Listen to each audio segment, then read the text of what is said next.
j'ai très envie de ramener le savoir-faire français sur mon île. Ok. Je pense qu'on a besoin ce sens de partage, ce sens de toujours d'être curieux, mais aussi de pouvoir absorber autre chose.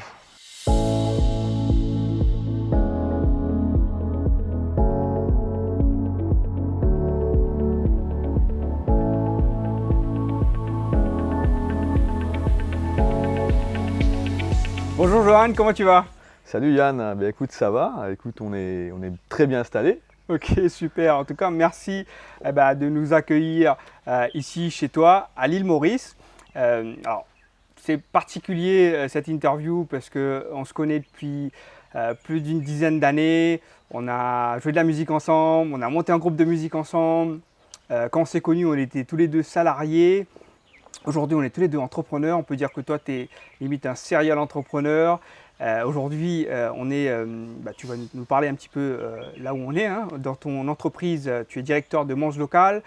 Tu es aussi cofondateur de Strat Conseil, quelque chose qu'on a cofondé ensemble. Mais tu es aussi directeur de création pour un groupe de production à Paris. Et tu es aussi investisseur de start-up. Et voilà, enfin, en tout cas, déjà, ce que tu fais m'inspire. Et c'est pour ça qu'aujourd'hui, je voulais t'avoir en interview pour te découvrir. Alors, pour ceux qui ne connaissent pas Johan, qui tu es, que fais-tu et où on est, Johan? Bon salut, moi c'est Johan, je suis le directeur de Mons Local. Comme disait Yann, je suis un peu comment dire, un couteau suisse plutôt. Et donc voilà, ce projet, d'ailleurs, je vais plutôt te raconter l'histoire là où on est. On est sur les terres de mes arrière-grands-parents. Donc mes arrière-grands-parents cultivaient ces terres depuis, alors je n'ai pas l'année exacte, mais je sais au-delà des 60 ans. Ok.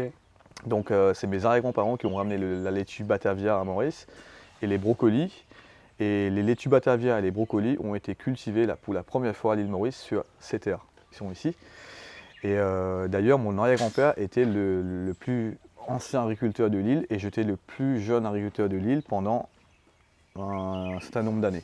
C'est dans les années 2000. T'avais quel âge là? Et à cette année-là, j'étais dans les 14-15 ans.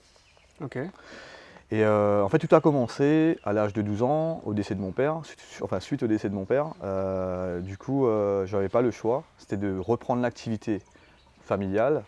Il fallait comment dire, on appelle ça un bras de fer qui puisse être sur les champs. Et bien en fait, j'avais que 12 ans. Et tout a commencé comme ça et j'ai tout appris sur le terrain avec les travailleurs qui étaient sur les lieux. Ok. Alors moi je t'ai pas connu ici. Là, on est à l'île Maurice, on est à la Marie. Nous, on s'est rencontrés à Paris. Comment on passe de jeune agriculteur à 12 ans, on passe directeur de création à Paris, et là, on se retrouve directeur de Mons Local, directeur de création, directeur de conception, avec plein d'entreprises. C'est quoi l'histoire? Comment tu as fait? En fait, les gens me disent que je suis un créatif. Okay. Et pour moi, le mot directeur, je n'aime pas trop. Je suis un créatif, j'adore expérimenter les choses. En fait, tout a commencé avec les plaques-bandes. Les plaques-bandes sont ce qu'on peut constater derrière, c'est là où on plante les légumes, ceux à terre. Donc là, c'est pas hors sol, c'est ceux à terre. Du coup, j'adorais faire les lignes droites pour que les plaques-bandes soient réguliers, mais j'adore la géométrie. Et tout ça parce que je voulais que l'eau puisse circuler dans un sens. Donc pour moi, aujourd'hui, le design, je l'ai appris dans les terres, en fait, avec la boue. À l'âge de 14-15 ans, j'ai toujours voulu devenir architecte, sauf faute de moyens. Et alors, tu vas peut-être rigoler parce que j'étais accepté pour devenir architecte, pour apprendre l'architecture à La Réunion, mais pour moi, c'était trop proche de Maurice. Okay. Moi, le rêve, c'était d'aller en métropole. Donc voilà une des raisons pourquoi je choisis, plutôt d'aller plus loin que de rester à La Réunion. Pour moi, La Réunion, c'était comme l'île Maurice. Donc, mais je pense pas que c'est ça que tu veux entendre. Non, mais au fait, voilà, du coup, ok, métropole, mais tu pouvais aller faire l'architecture à La Réunion. Est-ce que c'est ce que tu as fait à Non, mais du coup, c'est que Paris? j'ai fait à Paris, c'est plutôt de la conception et du design en général et de la conception. Et à la fin, je suis diplômé avec un diplôme de directeur artistique. Toujours directeur, le mot que tu n'aimes pas trop là. Ce que j'aime pas trop, mais le diplôme était directeur. Ok. Et comment enfin, on devient directeur de création, là tu travailles pour les entreprises, et qu'est-ce qui, enfin l'âme finalement d'entrepreneur que tu avais à 12 ans, tu n'avais pas le choix, qu'est-ce qui fait que justement tu dis bah tiens, j'ai envie d'entreprendre? Est-ce que c'est quoi? C'est une envie de... En fait, mon arrière-grand-père et ma grand-mère, et même mon père, aujourd'hui ma mère aussi, on a toujours fait de l'entrepreneuriat. Ma grand-mère faisait de l'import-l'export, et le jeudi, le dimanche, je vais aller l'aider au marché de quatre bornes pour vendre des vêtements. Ce n'était pas des vêtements de luxe, mais elle avait des vêtements de qualité. Aujourd'hui, elle vient d'avoir 75 ans, elle a toujours des vêtements de qualité dans ses stocks où les gens l'appellent pour savoir si elle peut avoir ses stocks. Et en fait, j'ai grandi dans une famille où l'entrepreneuriat était présent dès 5 h du matin. Et ça se terminait à 6 h du soir. Okay. D'ailleurs, enfin, je te coupe. Enfin, Ouais. Là, on est arrivé tôt, on tourne très tôt aujourd'hui, Ouais. aux aurores, et on entend déjà, enfin là, je ne sais pas si on peut entendre, on entend les coups de marteau, les gens qui travaillent. Ouais. Aujourd'hui, bah, les travailleurs, là, c'est quelque chose qui est omniprésent, le travail chez toi. Parce que c'est vrai que... C'est un orchestre. Ça a toujours été... D'ailleurs, c'est un peu comme ça que j'ai appris la musique aussi. D'accord. J'étais dans les champs, je tapais sur les bouts de caoutchouc, les bouts de fer, etc. Et j'adorais faire du vélo dans les champs de mes grands-parents.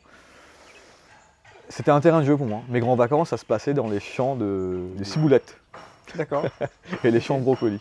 Donc on passe à taper dans les champs et devenir finalement percussionniste. Percussionniste. En fait, dans notre groupe, tu étais percussionniste, batterie, cajon, djembé, tout. C'est intéressant. Alors, c'est marrant parce qu'en fait, nous quand on s'est rencontrés, tu avais vraiment cette âme de création, de créatif, et tu as toujours voulu créer. Qu'est-ce qui fait que justement, enfin, tu aurais pu... Aujourd'hui, on est là parce que on revient sur tes terres, mais tu as quand même créé d'autres choses, que ce soit dans l'univers graphique, que ce soit dans l'univers de l'entrepreneuriat, mais dans le business, tu as investi dans d'autres business qui n'étaient pas forcément on va dire, liés au design ou quoi que ce soit. Qu'est-ce qui fait que tu as senti cette âme d'entrepreneur et que tu as envie d'entreprendre et que tu entreprends aujourd'hui énormément en fait? En fait, en quelques mots, j'ai très envie de ramener le savoir-faire français sur mon île. Okay. Je pense qu'on a besoin ce sens de partage, ce sens de toujours d'être curieux, mais aussi de pouvoir absorber autre chose. En fait, j'ai eu l'occasion de travailler pour Paris 2024, pour la Coupe du Monde de handball, le 24 heures du Mans, FFF, Roland Garros, etc. Les gros événements sportifs au monde. Mais j'étais juste un simple petit gars qui est né sur cette terre en fait. Et aujourd'hui, j'ai le besoin de ramener ces savoir-faire ici et de les partager avec mes amis, la famille et aussi les gens comme toi. Les deux entreprises aussi qui puissent prendre mes savoir-faire, qu'on puisse l'exploiter et le faire grandir. C'est pas commun ça, c'est les gens qui disent bah tiens, ok, moi j'ai une expertise, j'ai envie de le donner aujourd'hui, j'ai envie de partager ça, sachant qu'en effet, tu peux le faire en France et peut-être, on va parler peut-être d'argent, hein, je ne sais pas si on gagnait beaucoup plus d'argent alors qu'à Maurice, on sait que le pouvoir d'achat elle est moindre, tu ne vas pas gagner autant que tu peux gagner en France. Qu'est-ce qui fait que tu dis bah tiens c'est pas grave, je viens, j'investis? Parce que je crois dans le partage, dans le outsourcing. Ok, c'est important. Si aujourd'hui je suis arrivé jusqu'ici, parce que j'ai eu le partage. Si le mot partage ou le sens du partage n'existait pas, je ne serais pas là aujourd'hui. Au-delà du partage, parce que je sens que c'est quand même l'âme, au-delà de l'entrepreneur, mais c'est cette passion, tu kiffes ce que tu fais. Au-delà de ce partage, qu'est-ce que tu aimes faire dans la vie de tous les jours d'entrepreneur? En fait, j'aime bouger. J'aime faire des choses. Et après, si tu vas me demander, est-ce que je dois choisir entre le design, l'agriculture ou autre, pour moi, c'est un seul sphère. J'adore passer du temps ici. Pour moi, ce n'est pas de travailler ici, c'est tout simplement d'expérimenter les choses. Je suis toujours là, tous les jours, à me dire, mais comment est-ce que je pourrais faire pour rendre les choses plus faciles? Qu'est-ce qu'on pourrait faire pour rendre les choses plus simples, qu'on puisse, je sais pas moi, d'aller plus loin en fait. Donc comment dire, chaque après-midi, quand on termine le travail ici avec les ouvriers, je leur demande c'est quoi l'objectif de demain. Des fois, ils me regardent en me disant bah, on a ça à faire. Et je leur demande c'est quoi la priorité.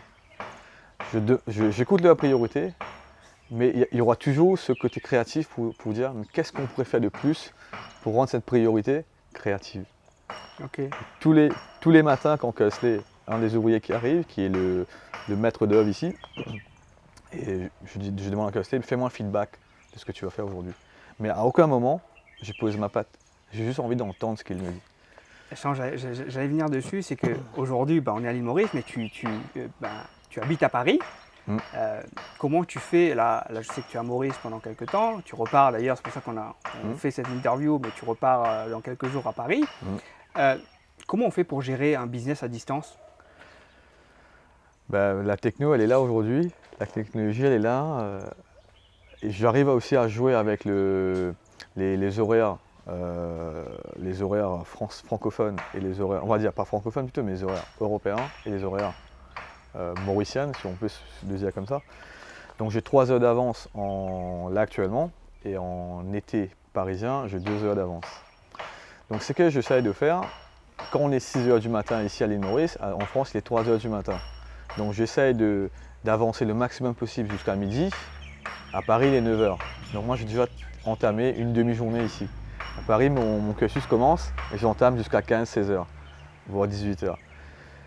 Mais il y a une phrase de Confucius qui dit, alors excuse-moi si je mal prononcer cette phrase, mais en gros il dit si tu as trouvé le métier qui te correspond, tu n'auras jamais l'impression de travailler. Et en fait cette phrase, j'ai réussi à le dire à mon patron à Paris, et j'ai réussi à le dire à moi-même, à mes parents, à mes amis. Okay, et donc je n'ai pas l'impression de travailler. C'est intéressant. En fait, tu t'es créé ta propre croyance, au fait. Et ce qui fait que cette citation te guide aujourd'hui au quotidien. Et selon toi, quelles sont les qualités qu'un entrepreneur, toi en tant qu'entrepreneur, tu t'appuies aujourd'hui? Les qualités. Les qualités que tu veux dire, les qualités que moi je dois avoir? Peut-être, toi tu parles, en effet, dans ton métier, tu as la créativité. Est-ce que tu as développé d'autres qualités? J'entends un peu l'organisation, tes journées sont bien rythmées. Est-ce que, pour ceux qui nous écoutent, tu peux justement leur dire, au-delà de ça, qu'est-ce qui fait que tu arrives à multiplier les entreprises, à multiplier les choses? Qu'est-ce que tu as développé comme qualité au sein pour moi, il faut avoir des objectifs. Et un business, tu as une date de début, une date de fin. Pour moi, un business, c'est plutôt un projet. Je ne considère pas que je joue des business, j'ai plus des projets. Et les projets ont les laps de temps. Arrivé à un moment donné, il faudra les faire évoluer. Si tu n'arrives pas à les faire évoluer, il faudra juste mettre la clé sous la porte et de dire ok, on change de projet. Par exemple, là, j'ai été impacté avec le cyclone. Mais pas pour autant, j'ai baissé les bras. Et quelques semaines après, tu as vu avec tes yeux que tu as une autre serre qui est sortie du terre en à peine 2 semaines. Et peut-être qu'il y aura d'autres investisseurs qui vont me dire mais comment tu fais pour justement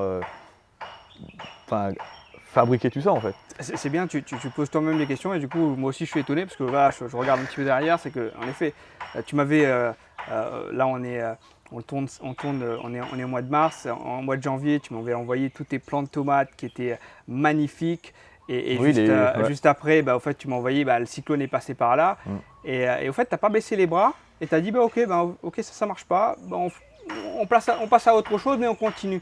Et oui, peut-être d'autres, moi j'ai entendu, il y en a plein qui m'ont écrit, qui m'ont dit voilà, je suis planteur, je suis agriculteur, ça s'est pas bien passé, voilà, j'ai plus rien, je mets la clé sous la porte. Mais toi, c'est pas arrivé au fait. Qu'est-ce qui fait que tu dis tiens, ok, ça c'est un épisode, mais on continue? C'est une phrase qui vient de mes parents, de mes grands-parents, mes arrière-grands-parents. Il faut toujours semer aujourd'hui peu importe où tu es, peu importe la situation, il faut toujours semer. Et les pousses qui vont sortir, tu vas avoir des fruits plus tard. Et en fait, cette phrase a toujours été dans ma tête depuis que j'ai quitté Maurice. Je suis toujours semé. Et ok, on a été impacté. Avec le peu qu'on avait, on a fait en sorte qu'on puisse construire quelque chose rapidement. Au lieu de réparer quelque chose, on part de zéro, c'est-à-dire on construit quelque chose de nouveau. Et du coup, psychologiquement, moi, dans ma tête, je pars sur une base neutre. Ok. Donc je ne me prends pas la tête avec la CA qui a été impactée, mais je me prends plus la tête avec comment on va faire pour que mes salariés puissent avoir la motivation pour venir travailler le matin en se disant oui, je vais travailler parce que le business, je vois un horizon. En fait, je fais tout pour que les salariés puissent avoir le contentement, l'enthousiasme de venir travailler le matin. Et les salariés, pour moi, ils sont très importants. C'est mes pistons de l'entreprise. Ok. C'est hyper intéressant ce que tu dis, parce que en plus, je refais le parallèle quand tu parlais de un business, bon, une date de début, une date de fin en mode projet. Et je vois qu'en effet, tu as ramené une patte de projet, gestion de projet, l'organisation, gestion des délais dans un monde agricole. Peut-être d'autres le font. Enfin, moi, je ne connais pas beaucoup d'agriculteurs à Maurice. Et que finalement, ça t'a permis de bien rythmer ton entreprise et de se dire, tiens, ok, ça fait partie finalement. Alors, je ne sais pas si on peut appeler ça un peu des échecs. Est-ce qu'on peut dire que le cyclone est passé par là, ça t'a tout coupé, voilà. Et finalement, tu te dis, tiens, ouais, comment je fais pour dire, non, je ne vais pas gommer, mais je redépart de zéro. Enfin, ça, c'est vachement, franchement, moi, c'est inspirant. Bon, aujourd'hui, on est dans ta serre, mais tu as d'autres formes de business. Tu es dans d'autres secteurs d'activité. On a cofondé aussi une société ensemble.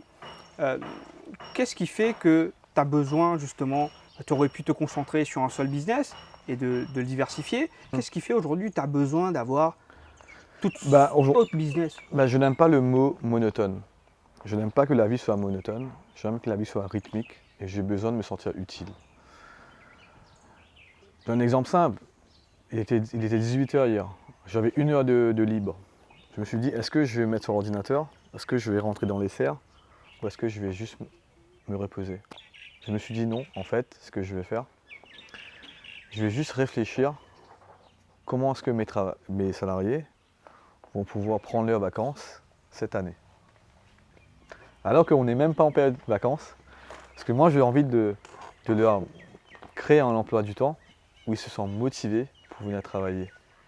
Comment tu les motives du coup? C'est-à-dire que tu les motives tu leur apportes ta touche, ta vision, tu leur donnes des objectifs. Comment tu fais pour les motiver? Je leur donne des objectifs. On essaie de travailler vachement sur tout ce qui est numérique. Donc, bon, c'est vrai que c'est pas des gens qui ont, comment dire, l'habilité avec tout ce qui est la techno. Et moi, ce que j'essaie de faire, c'est justement d'intégrer la techno dans leur vie, dans leur métier, dans la vie de tous les jours. Mais pas forcément de le faire devenir des robots, mais tout simplement de faire les choses aller plus vite. Par exemple, je te donne un exemple simple, je vais équiper le terrain plus les serres avec les caméras vidéosurveillance, mais je peux aussi très bien aller zoomer sur chaque feuille, sur chaque bouton de chaque plante pour aller voir les fruits, etc. Donc à distance, même si je suis à 10 000 km de Maurice, j'ai la main sur les serres. C'est pas pour faire le Big Brother is watching you, mais ils sont au courant qu'il y a des caméras, mais c'est qu'ils ont une question. Ils me disent, ok, dans telle ligne de l'hydroponie, on a une parasite à X endroit. J'ai un moment dans la journée, je vais zoomer, je vais trouver le parasite, je prends la photo, j'envoie au labo, le labo nous fait des recherches, il nous envoie le rapport. Pardon. Donc du coup, ce qui se passe, même au niveau tout ce qui est gestion d'engins, etc., on essaie de travailler tous sur la numérisation, enfin tout ce qui est le digital. Maintenant, tout ce qui est... Parce que là, d'ailleurs, on n'est pas précisé, mais on est dans une serre qui est hors sol, donc tout ce qui est dedans, tout est programmé, avec une pompe, avec des timers, avec plusieurs solénoïdes valves, c'est le cœur de l'hydroponie. Donc en fait, je la mets là-dessus sur mon téléphone aussi. Donc je peux très bien dire, ok, à tel moment de la journée, à tel moment de la semaine, je veux qu'il y a X grammes d'aliments, nutriments qui rentrent dans les CA. D'ailleurs, si tu peux appuyer sur le bouton pour faire baisser la température, ce serait top parce que là, en effet, Il fait chaud. on sent la chaleur ici. On est à l'île Maurice. Alors tu m'avais posé la question tout à l'heure, pourquoi ce projet? En fait, ce projet a été réfléchi par mon père il y a 21 ans précisément. En fait, mon père avait eu l'idée de monter des CA hydroponie. On était parmi les premiers dans la région de Vacquois, de Plaine-William, on va dire. Et à l'époque, j'avais que 11 ans. Et en fait, mon père était parti à Strasbourg pour voir un peu comment ça se passe les CA en métropole. Et mon père est retourné à l'île Maurice 1 mois et demi après, et il avait pour projet de monter ses CA. Mais malheureusement, il est décédé en l'espace de 1 mois et demi. Donc ce projet a toujours été scotché plutôt, dans ma tête, dans la tête de ma mère, de mes grands-parents, etc. Et pour moi aujourd'hui, de réaliser ce rêve, ça n'a pas de prix en fait. Mais il y a autre chose aussi, si ce projet avait été fait dans les années 2000, on n'aurait pas eu les mêmes technologies, les mêmes façons de faire. Je serais peut-être créatif, mais je n'aurais pas eu autant d'expérience pour pouvoir monter 5 serres. Ok. Ça c'était rare. Super, bravo en tout cas. Et si tu devais tout recommencer? Si je devais tout recommencer pour commencer un autre business ou... Si tu devais tout recommencer, est-ce que tu ferais la même chose? Tu ferais différemment? En restant dans l'hydroponie, si je devais tout recommencer, je pense que mes qualités dans la conception et dans le marketing et aussi dans tout ce qui est ergonomie à esthétique, je le mettrai en place pour que les petits entrepreneurs puissent prendre conscience que ce business, tu ne le fais pas juste avec un prêt bancaire. Ce business, il faut avoir la notion de plusieurs métiers. Les 3 salariés qu'on a ici, c'est les 3 salariés qui ont fait plein de métiers de leur vie. Kesley, le responsable, il a fait plus d'une vingtaine de métiers. Et justement, je veux des gens comme ça qui puissent être des couteaux suisses, qui puissent débloquer des soucis, des problèmes. Pour moi, les problèmes, ils arrivent, mais on ne va pas les chercher. Alors du coup, si tu avais un conseil à donner, peut-être Johan, pas forcément il y a 12 ans, mais Johan il y a 20 ans, ou d'autres, des jeunes entrepreneurs qui veulent se lancer, que ce soit dans l'hydroponie ou dans un autre business, quel conseil tu les donnerais? Alors, il faut avoir un objectif, un focus, il faut juste suivre le focus. Il ne faut pas se mettre sur un rond-point et attendre pour que tous les feux soient verts. Les feux ne viendront jamais verts, sinon il y aurait eu des millions et des millions de projets. Pour moi, les gens qui ont réussi, c'est les gens qui ont pris des risques. Et prendre du risque, c'est bien. C'est vrai, il y a des gens qui m'ont dit ouais, c'est pas bien aussi de prendre des risques. Mais essaie de prendre au moins un petit peu de risque. Tu avanceras plus rapidement que ton adversaire. Moi, j'ai pris un risque de monter une serre sous 2 semaines. Et je sais très bien dans 3 semaines, il y aura des tomates dedans. Enfin, pas des tomates, mais des petites plantes de tomates. Mais c'est un risque. Ok. En tout cas, bravo. Je vais faire la petite traditionnelle question du coquillage, puisqu'on est à Maurice, tu vois. Ah oui. Si on était à Paris, peut-être que j'aurais autre chose. Un panier de fromage. Peut-être. Alors, on va faire 1 ou 2 questions. Allez. Quelle chanson te file la pêche à coup sûr? Quelle chanson te file la pêche à coup sûr? Let's Dance de David Bowie, ou bien il y a 2 en fait, ou R.E.M. Losing My Religion. Ok. Donc pas de religion. Et c'est quoi la musique qui tourne en boucle? C'est Modérate. Je sais que quand tu vas voir la vidéo, tu vas rigoler. Je connais pas mal de personnes qui vont rigoler, ouais, c'est Modérate. Ok. Allez, on fait une dernière. Ouais.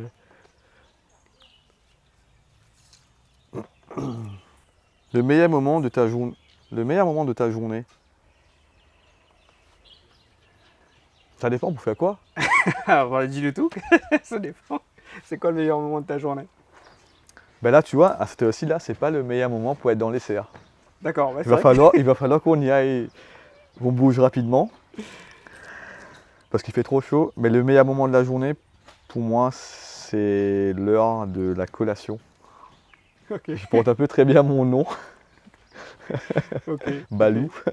Ok, ça marche. Ouais. Bon, en tout cas, pour ceux qui se connaissent, en effet, on t'appelle souvent Balou, hein, Johan Balou. Merci pour nous avoir reçus dans ta serre aujourd'hui. Pour tous ceux qui veulent te suivre, donc je mettrai sans doute en lien les infos pour pouvoir te suivre, toi et sans doute toutes tes entreprises. Merci, c'est la fin de la vidéo. N'hésitez pas à vous abonner à ma chaîne, à liker et à commenter. Il y aura d'autres interviews qui vont suivre. À très bientôt.